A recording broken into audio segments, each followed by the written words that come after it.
Assalamualaikum warahmatullahi wabarakatuh.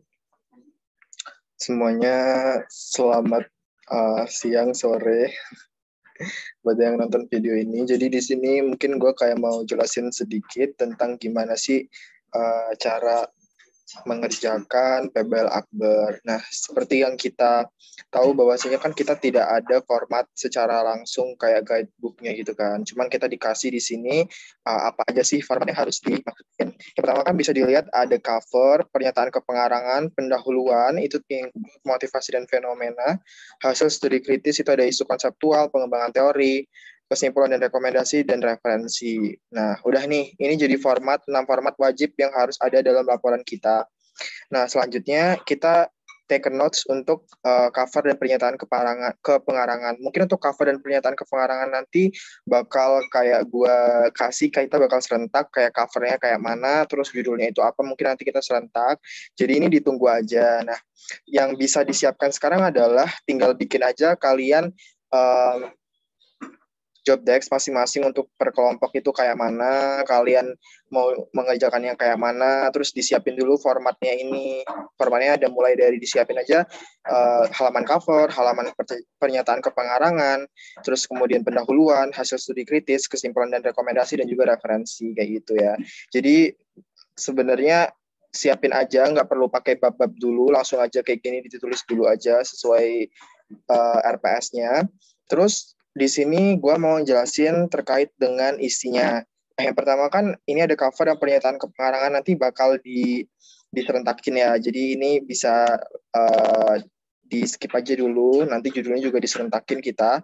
Nah sekarang kita bahas pendahuluan, motivasi dan fenomena. Pendahuluan itu isinya motivasi dan fenomena. Maksudnya gimana? Maksudnya itu kalau dari yang udah gue research berarti ini kita melakukan pengamatan terhadap fenomena nyata yang berhubungan dengan teori. Jadi kayak gini, misalkan gue perusahaan yang bergerak di bidang transportasi, kan gue Astra kan, Astra Internasional Terbuka. Berarti di sini gue perusahaan yang bergerak di bidang transportasi. Nah, sebenarnya apa sih yang relate dari perusahaan transportasi ini? Perusahaan transportasi kan berarti relate-nya sama polusi baik itu yang terutama adalah polusi udara kan. Jadi di sini yang bisa diangkat di pendahuluan fenomena yang terjadi adalah di kelompok gue berarti kayak sekarang lagi happening masalah tentang perubahan iklim yang ekstrim diakibatkan apa? Diakibatkan emisi karbon dan lain sebagainya. Nah, itu digali di situ di pendahuluan. Kayak awalan fenomena yang terjadi apa, kemudian motivasi sehingga memunculkan motivasi kita sebagai tim untuk melakukan research terkait dengan corporate social responsibility di perusahaan tersebut. Apa aja sih biaya-biaya yang telah dilakukan perusahaan terkait dengan bagaimana mereka mengatasi dampak dari aktivitas perusahaannya, seperti itu. Jadi intinya fenomena itu di brainstorming dulu, kalian perusahaan apa, bergerak di bidang apa, lalu cari yang lagi relate sama perusahaan kalian. Nah, jadikan masalah itu sebagai pokok dasar permasalahan yang bisa dijadikan di pendahuluan. Habis itu itulah yang memunculkan fenomena dan akhirnya memunculkan motivasi tim untuk melakukan research di perusahaan terkait gitu. Jadi untuk yang pendahuluan itu isinya kurang lebih seperti itu, kayak gini. Terus yang kedua itu ada hasil studi kritis. Nah, hasil studi kritis ini kan seperti yang udah gue jelasin, berarti nanti include dari hasil tabelnya kan. Nah, tabelnya itu yang seperti kita tahu di sini, tabelnya kan ada 3 nih, ada format disclosure A, ada format disclosure B, kan? Ada format disclosure C. Nah, balik lagi ke kalian mau pakai yang mana. Kalian bisa tentuin dulu kalian pakai yang mana itu based on perusahaan kalian lagi. Misalkan kan gue Astra nih, nah gue ini cari dulu apa sih keterangan dari ini dari format disclosure ini. Nah, disclosure format A adalah focusing on environmental conservation cost. Nah, ini di Google Translate aja kalau misalkan kalian bingung. Terus disclosure format B ini tentang comparison on environmental conservation benefit. Nah, ini bisa di googling juga apa artinya, sama di C. Nah, cocokin sama perusahaan kalian sampai akhirnya kalian nentuin kalian mau pakai disclosure format yang mana. Karena gue fokus ke polusi itu, gue pilihnya yang A. Nah, di A ini kan berarti kan kita pakai format yang ini nih, ini. Jadi nanti ini format ini digunakan, dibuat ulang, di remake, di Word bisa, di apa namanya, di Excel bisa untuk dibikin nanti kita isi kalau biaya-biaya apa saja ini di tahun yang udah ditentuin kan minimal 2 tahun nih, ada 2019 dan 2020, tapi boleh juga dari 2018 kayak gitu 3 tahun.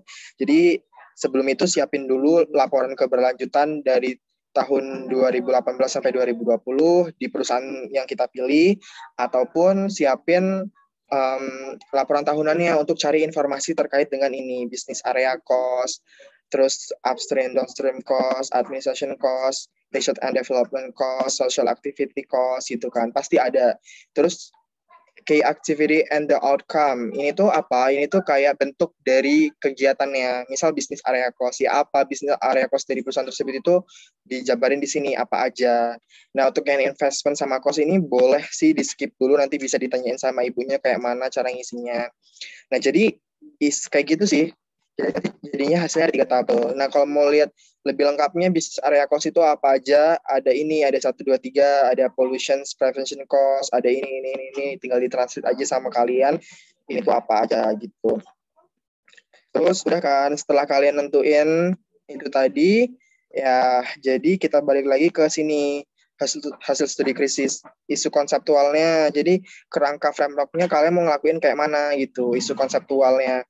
Jadi nanti di sini tuh menggabungkan dari pendahuluan, terus akhirnya diangkat ke perusahaan kita, terus akhirnya dipakein kayak frameworknya gimana mau ngelakuin hasil studi kritis itu. Jadi di situ bahasnya kurang lebih seperti itu. Habis itu nanti masukin ke pengembangan teori. Pengembangan teori ini apa? Kayak misalkan kita pilih teori-teori yang udah kita pelajarin di akuntansi keberlanjutan. Boleh juga dari jurnal-jurnal. Nah, ini fungsinya di sini. Minimal kan kayak 5 jurnal kan. Terus habis itu boleh ke apa namanya ngebahas tentang ini apa namanya research and apa biaya-biaya ini tadi, teori-teori tentang biaya-biaya ini tadi, boleh juga kayak gitu. Nah, habis selesai kayak gitu baru deh masuk ke tabelnya, pengisian tabelnya. Nah, sajiin tabel-tabel yang udah diolah tadi sebanyak 2 tahun atau 3 tahun tergantung dari kelompok kalian. Masukin kan. Habis itu lakukan analisis. Di situ lakukan analisis. Ternyata dari 3 tahun atau 2 tahun itu gimana sih perkembangan dari biaya-biaya yang telah dikeluarkan perusahaan, gimana corporate social responsibility-nya. Kasih analisis di situ. Kalau misalkan dia makin naik kan artinya makin bagus. Kalau dia makin menurun artinya kayak mana. Nah, alhasil kan nanti di hasil studi kritis itu kan masuk include isu konseptual, pengembangan teori, sama hasil dari data yang udah diolah dari tabel-tabel yang udah kalian pilih. Nah, kasih analisisnya dan itu nanti bisa memunculkan kesimpulan dan rekomendasi. Kesimpulan artinya kesimpulan secara keseluruhan dari pendahuluan sampai dengan kalian ngelakuin analisis tadi. Apa kesimpulannya? Diolah aja, kayak dibikin itu tadi, kayak gitu. Terus rekomendasi ini berarti lebih ke pihak dari si manajemennya sendiri, dari perusahaan kita. Dari hasil analisis kita itu kita rekomendasikan apa, kayak mana. Ternyata corporate social responsibility-nya menurun, naik. Jadi kita mau kasih rekomendasi yang kayak mana ke perusahaan, gitu aja sih. Udah kan, terus habis itu masuk ke referensi. Referensi ditulis dengan bentuk referensi yang ada gitu. Kayak boleh pakai Mendeley, boleh pakai juga dilihat di tutorial bikin daftar pustaka secara otomatis gitu ada. Jangan tulis referensi atau daftar pustaka yang kayak cuma masukin link-link aja. Itu terlihat nggak profesional dan itu bikin kayak kelihatan kita tuh kurang wawasan gitu loh dalam cara menyusun laporan-laporan atau apapun itu. Jadi kayak dibikin stylenya gimana sih ya? Ya bikin style daftar pustaka deh yang menjorok-menjorok itulah intinya. Terus udah itu aja sih intinya. Dari mulai cover sampai referensi, dibikin aja dulu, disiapin dulu bahannya. Udah kebayang kan, kalau misalkan belum kebayang juga, ditonton ulang video ini nanti bisa. Nah ini gue contohin dari hasil brainstorming kelompok gue. Nah ini gue kayak misalkan bagi tugas dulu kayak mana. Ini gue akhirnya milih format disclosure apa. Terus gue jabarin gitu deh. Terus kan di take notes kan dari laporan ini tuh apa aja yang harus dilakukan, kayak melakukan pengamatan, memberikan penjelasan dan argumentasi kritis dari 5 jurnal.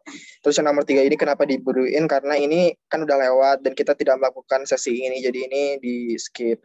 Terus kita nyusun, habis itu kita siapin format video YouTube-nya, berarti kita juga harus nyiapin PPT. Nah, ini hasil dari apa namanya brainstorming-nya kan, cover, pernyataan kepengarangan, pendahuluan yang tadi. Terus gue bagi tugas sama teman gue, ini kayak gini. Terus tampung-tampung sarana yang ada, seperti itulah kalian kerjain. Berarti kan ya udah tinggal disusun aja nih formatnya, cover gitu-gitu. Terus habis itu statement of authorship ini atau pernyataan kepengarangan, termasuk pendahuluan dan lain sebagainya seperti yang udah gue jelasin tadi. Kayak gitu guys. Oke, gitu aja yang mungkin bisa gue jelasin. Kalau misalkan ada pertanyaan, semoga nggak ada karena udah gue buatin video ini fungsinya untuk ini. Maaf kalau misalkan agak kurang um, kurang jelas nganuin PBL-nya. Gue sebagai ketua kelas minta maaf. Tapi kalian bisa, intinya kalian coba dulu, kalian terjun dulu langsung, baru kalian bisa ngerti pakai tonton video ini, habis itu kalian coba sendiri. Nah, itu nanti bisa kalian memunculkan ide-ide kreatif kalian dan akhirnya selesai juga si tugas ini.